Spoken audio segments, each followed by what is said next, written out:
नमस्कार, आप सभी का स्वागत है एक बार फिर हमारे इस YouTube चैनल पर। दोस्तों, आज के इस वीडियो में हम लोग देखने वाले हैं क्लास 7 का चैप्टर नंबर जो है 8 है, कुंभा का आत्म बलिदान। ये जो कहानी है इसे हम लोग पढ़ेंगे। इसका शीर्षक है कुंभा का आत्म बलिदान। इसमें आपको सारा अर्थ बताया जाएगा, तो आप लोग वीडियो को पूरा बने रहिएगा। और नेक्स्ट वीडियो में इसका क्वेश्चन आंसर भी कराया जाएगा, और पीछे वाले वीडियोस चैनल पे प्लेलिस्ट उसका बना हुआ है, वो भी आप देख सकते हैं। चलिए स्टार्ट करते। चैनल पहली बार आए हो तो चैनल को सब्सक्राइब कर लेना, क्योंकि आपको नेक्स्ट वीडियो देखने को इस चैनल पर मिलेगी। चलिए स्टार्ट करते हैं। आज़ादी किसे प्रिय नहीं होती, मनुष्यों की तो बात ही क्या, पशु पक्षी भी पराधीन रहना पसंद नहीं करते। पराधीन मतलब क्या होता है? दूसरे के अधीन। परा मतलब दूसरा, अधीन मतलब अधीन। पराधीन दूसरे के अधीन, पर मतलब दूसरा, अधीन तो आप समझ रहे हैं, पराधीन। लेकिन कभी कभी इस प्रिय आज़ादी की रक्षा के लिए प्राण भी न्यौछावर करने पड़ते हैं। राजपूत की छोटी सी रियासत बूंदी, वहाँ के बासी थे आज़ादी के परवाने। हारा जाति के राजपूत परम वीर नितांत स्वाभिमानी अपनी मृत्यु मातृभूमि यहाँ पर है मातृभूमि की आन बान के लिए हर दम मर मिटने को तैयार। अब देखिए, लेकिन शीघ्र ही उनकी वीरता की परीक्षा की घड़ी आ पहुंची। चित्तौड़ के महाराणा के बूंदी को अपना प्रचंड सैन्य शक्ति के बल पर अपने अधीन करना चाहा। बूंदी के हारा राजपूत ने डटकर युद्ध किया। राणा को इस युद्ध में मुंह की खानी पड़ी। मुंह की खानी मतलब क्या होता है? हार जाना, लज्जित होना। बूंदी की छोटी सी रियासत के उन जाबाजों राजपूत ने चित्तौड़ के शक्तिशाली राणा को धूल चटा दिया। धूल चटाना मतलब हरा दिया। इस आगमन का क्या है, यहाँ पर थोड़ा स्पष्ट नहीं दिख रहा है। आमन्नन शायद लग रहा है यहाँ पर। राणा तिल मिला उठे। वे क्रोध से आग बबूला होकर प्रतिज्ञा कर बैठे, जब तक बूंदी पर अपना झंडा नहीं फहरा दूंगा तब तक एक बूंद पानी भी नहीं पीऊंगा। किसने प्रतिज्ञा किया? तो राणा ने प्रतिज्ञा किया। बूंदी छोटा सा राज्य सही, पर उसे चुटकियां बजाते तो जीता नहीं जा सकता। जल्दबाजी में बिना पूरी तैयारी किए युद्ध करने पर चित्तौड़ को फिर पराजय का मुख देखना पड़ा। पूरी तैयारी और युद्ध में काफ़ी समय लगने की संभावना थी। ऐसी स्थिति में राणा की प्रतिज्ञा का क्या हो। राणा अपनी प्रतिज्ञा से तिल भर भी डिगने को तैयार न था। सोच विचार के बाद एक मंत्री को यह उपाय सूझा कि बूंदी का एक नकली किला बनाया जाए और राणा उसे जीतकर अपनी प्रतिज्ञा पूरी करे, फिर अन्न जल ग्रहण कर ले।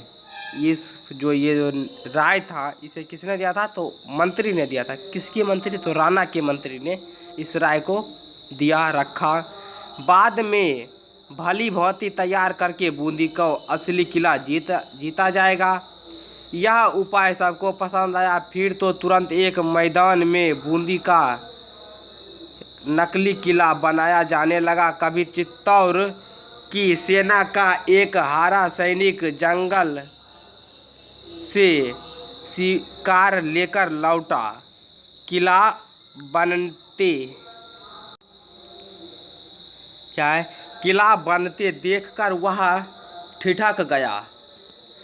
ध्यान से देखकर बोला, कितने सुंदर कारीगरी है। ठीक वैसा ही द्वार, वैसा ही परकोटा परकोटा वैसा ही बुर्ज बूदी के किले की हूबहू नकल की गई है। मेरी मातृभूमि बूदी तुझे प्रणाम है, यह कहकर उसने उस किले के सामने अत्यंत सम्मान से सिर झुकाया। लेकिन सैनिक का कौतूहल शांत नहीं हुआ। उसके मन में एक प्रश्न घूमता रहा, आखिर बूदी का यह नकली किला यहाँ क्यों बनाया जा रहा है। वह अपना कौतूहल मिटाने के लिए कारीगर के पास पहुंचा। उन्होंने उसे सब बातें कह सुनाई। बातें सुनते ही उस सैनिक की परेशानी पर बल पड़ गए। वह विद्युत गति से वहाँ से निकल आया। दृढ़ निश्चय से उसकी मिट्टियाँ कस गई, आँख लाल हो गई। आँख लाल होना का होता है बहुत क्रोधित होना, गुस्सा होना। बाहें फरफराने लगी। जब बाहें फरफराने का भी वही होता है गुस्सा होना, मतलब गुस्से से आग बबला होना। उसका ओजस्वी स्वर फूट पड़ा, यह नहीं हो सकता मेरी प्यारी मातृभूमि बूदी। जब तक तेरा यह बेटा जीवित है तब तक तेरा यह अपमान कदापि नहीं हो सकता। किसने कहा? तो वह जो सैनिक था वही ने कहा। कहाँ का सैनिक था? बूदी का। मैं रक्त की आखिरी बूंद शेष रहने तक अपनी मातृभूमि की रक्षा करूँगा। देखिए कितना चाबाज है ये सैनिक।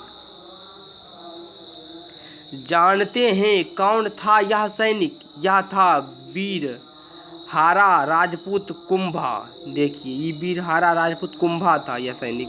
इसकी मातृभूमि थी बूदी, पर यह बहुत समय से चित्तौड़ के राणा की सेना में नौकरी करता था। देखिए इसकी मातृभूमि जो थी वह थी बूदी, लेकिन चित्तौड़ का राजा जो था राणा, उसके सैनिक में नौकरी कर रहा था। कौन? तो कुंभा।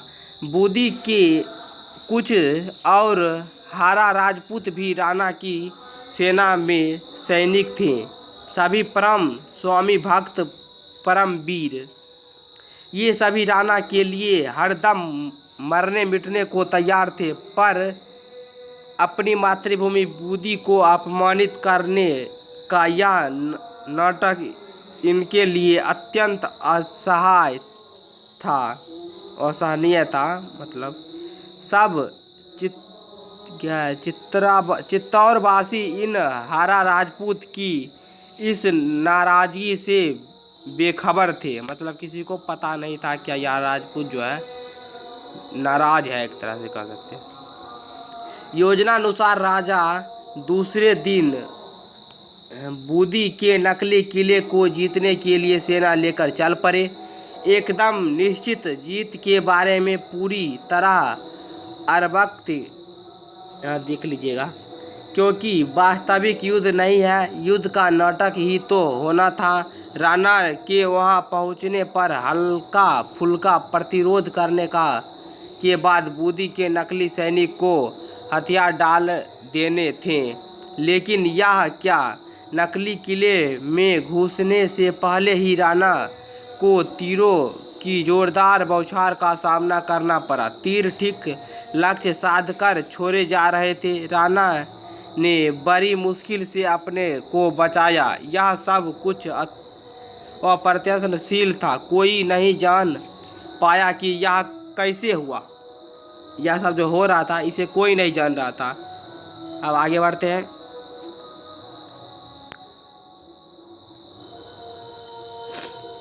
अब राणा का सेनापति यह जानने के लिए आगे बढ़ा कि माजरा क्या है, आखिर बात क्या है जो तीर इतना निशानी पर छोड़ा जा रहा है।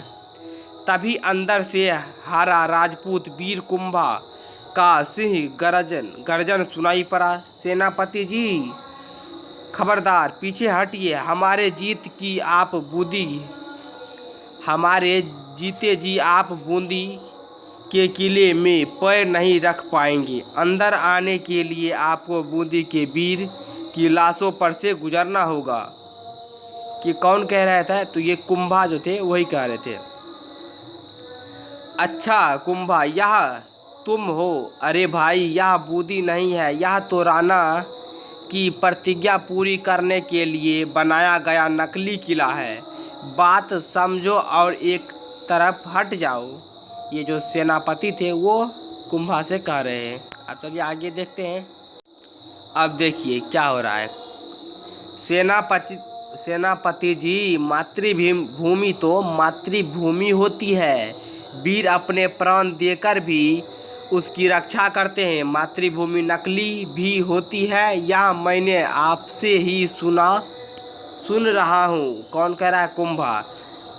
हमने राणा का नमक खाया है, हम उनके सेवक हैं, उनके लिए प्राण तक दे सकते हैं, पर किसी के भी हाथों इस तरह अपनी मातृभूमि बूंदी का अपमान कदापि सहन नहीं कर सकते हैं। कुंभा कह रहा है ये। अब देखिए क्या है। सभी लोग ने लाख समझाया, लेकिन बूंदी के नकली किले में मोर्चाबंदी करके डटे हुए उन मुट्ठी भर हारा राजपूत में से कोई तिल भर भी ना डिगने या झुकने को तैयार नहीं था। कोई भी झुकने को तैयार नहीं था, पीछे हटने को कोई तैयार नहीं था। और अंत में युद्ध हुआ। जब कोई पीछे नहीं हटेगा दोनों ओर से सेना, तो युद्ध होगा ही। अब देखिए क्या होता है निष्कर्ष युद्ध का। एक बेमील मुकाबला। एक ओर चित्तौड़ के राणा के हजारों सैनिक, चित्तौड़ के जो राणा थे उसके 1000 सैनिक थे इनके पास, और दूसरी ओर हारा कुंभा के नेतृत्व में लड़ने वाले 20-25 देशभक्ति की छोटी सी टोली, जो बूंदी के उस नकली किले में मातृभूमि के प्रति प्रेम की भावना लिए हुए उसकी रक्षा करती हुई मर मिटा। जब तक एक भी हारा राजपूत जिंदा रहा, चित्तौड़ का एक भी सिपाही बूंदी के उस नकली किले में प्रवेश नहीं कर पाया। समझ सकते हैं कितनी बड़ी बात है। इधर 1000 सेना और उधर 20-25 ही था, फिर भी लड़ा। और सबसे बड़ी बात यह है कि एक भी जब तक जिंदा रहा तब तक चित्तौड़ का कोई भी सिपाही बूंदी में प्रवेश नहीं कर सका।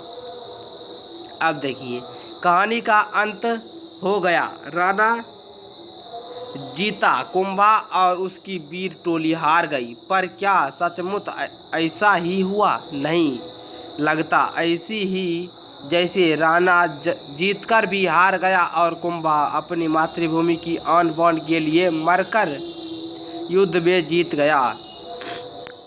सचमुच कोई जीत हार से भी बदतर होती है, और कोई हार से भी अधिक शानदार। क्या कुंभा की हार तथा उसका आत्म बलिदान किसी शानदार जीत से भी अधिक गौरवपूर्ण नहीं है? अब देखिए यहाँ पर कुछ शब्दार्थ हैं। देखिए शब्दार्थ में है सबसे फर्स्ट पर क्या कह रहा है? पराधीन। पराधीन मतलब तो बताया था दूसरे के अधीन, मतलब गुलाम। प्राण मतलब जान। जबाय मतलब जान की बलि लगाने वाला। उसके बाद है परा मतलब हार। देख लीजिएगा यहाँ पर ठीक से स्पष्ट रही है। पराजय है, पराजय मतलब हार होता है। उसके बाद देखिए क्या है? आग बबला होना, बहुत क्रोधित होना, मैं पहले ही बता चुका हूँ। संभावना, आशा, उम्मीद। ठिठकना, थोड़ी देर के लिए रुकना। परेशानी, मस्त पेशानी है, पेशानी। असहाय, ना सहने योग्य, असह्य होगा। प्रतिरोध का होता है विरोध, मुकाबला। बदतर, अत्यधिक खराब। आज़ादी के परवाने, आज़ादी के लिए संघर्ष करने वाले। अधीन का होता है बस में, कब्जे में। धूल चटा दी, हरा दिया। तिल मिला उठा, बेचैन हो गया। चुटकियां बजाते बहुत आसानी से, तिल भर ना डिगा, थोड़ी भी ना हटा। पर कोटा, गढ़ की रक्षा के लिए निर्मित ऊंची चार दीवारी, विद्युत गति, बिजली जैसे तेज चाल से, वास्तविक, असली, अप्रत्याशनशील, जिसकी आशा ना हो, गौरवपूर्ण मतलब होता है साम सम्मान से युक्त, महत्वपूर्ण। आज का जो ये लेसन है मेरा कुंभा का आत्मज्ञान ये खत्म होता है। नेक्स्ट वीडियो में आपको इसका आंसर क्वेश्चन आंसर मिल जाएगा, तो चैनल को जरूर से जरूर सब्सक्राइब कर लीजिएगा। मिलते हैं अगली वीडियो में। Thank you.